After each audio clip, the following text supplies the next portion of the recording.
Karimuddin public pilot উচ্চ বিদ্যালয়ের নবম শ্রেণীর একজন শিক্ষার্থী। আজকে লালমনিরহাট জেলায় জিস কর্তৃক আয়োজিত ইন্টারন্যাশনাল লিডারশিপ প্রোগ্রামের প্রিলিমিনারি রাউন্ড অনুষ্ঠিত হলো। আসলে ইন্টারন্যাশনাল লিডারশিপ রাউন্ডের কম্পিটিশনের মূল মন্ত্রই হচ্ছে embracing the rhythms of language and culture for global citizenship and leadership। এই মূল মন্ত্রকে সামনে রেখে এই ডিস্ট্রিক্ট লেভেলের প্রিলিমিনারি রাউন্ডটা সম্পন্ন হলো। আজকে আমরা লালমনিরহাট জেলার বিভিন্ন স্কুল থেকে আগত শিক্ষার্থীরা লালমনিরহাট কালীগঞ্জ জেলার করিমউদ্দিন পাবলিক পাইলট উচ্চ বিদ্যালয়ে উপস্থিত হয়েছে এবং প্রিলিমিনারি রাউন্ডটা দিতে সক্ষম হয়েছি।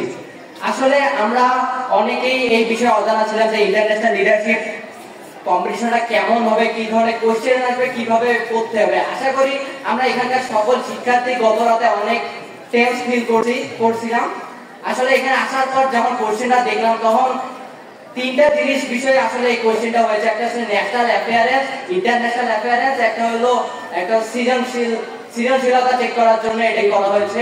আসলে আমরা অনেকেই বাংলা, আমাদের মাতৃভাষা বাংলা, ফলে আমরা অনেকেই ইংলিশে দক্ষ নই, ফলে আমাদের দেশে দক্ষ জনশক্তি তৈরি হচ্ছে না, ফলে আমরা এই দক্ষ জনশক্তি বিদেশে রপ্তানি করতে পারছি না, ফলে আমাদের দেশ এখনো উন্নতির অনেক পিছনে রয়েছে। আমরা যদি আমাদের এই জনগোষ্ঠীকে এইসব প্রোগ্রামের মাধ্যমে ইংলিশে দক্ষ করে তুলে আমাদের জনসম্পদটা বিক্রি করতে হবে, তাহলে আমরা অনেক উন্নয়ন করতে পারবো এবং যুক্তরাষ্ট্রের সিঙ্গাপুরের মতো দেশে রূপান্তর হতে পারবো ইনশাআল্লাহ। ধন্যবাদ সকলকে।